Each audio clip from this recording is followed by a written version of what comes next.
The waters of Singapore may soon be the source for Singapore's growing thirst for electricity. Researchers from Energy Research Institute at Nanyang Technological University in Singapore have begun placing sensors on the seabeds here to collect data including tidal current speeds. If all goes well, tidal currents may be joining solar and wind technology in providing renewable energy for Singapore soon. In selecting the sites of St. John Island and Pulau Sebarok, researchers consulted Maritime Port Authority for sites free from maritime traffic. More importantly, these sites had to have a strong tidal current to generate energy. You also have tidal currents, which happen frequently and very periodically. Very reliable, predictable source of energy.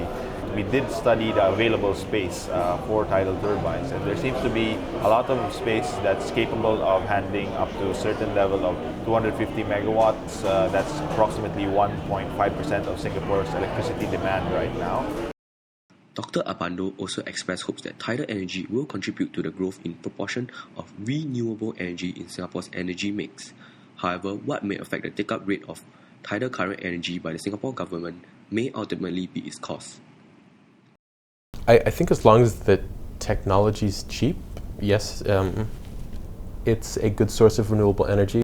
I think the reason Singapore hasn't pursued renewables extensively is because there hasn't been an economic need for it.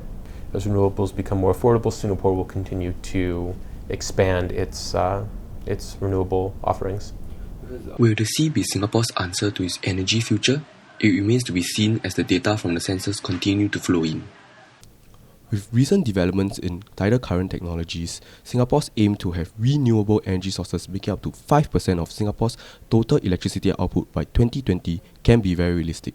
With more green and clean technology, it is very likely to set Singapore on a path of sustainable future. This is Daniel Neo in Singapore for Youth Climate Report.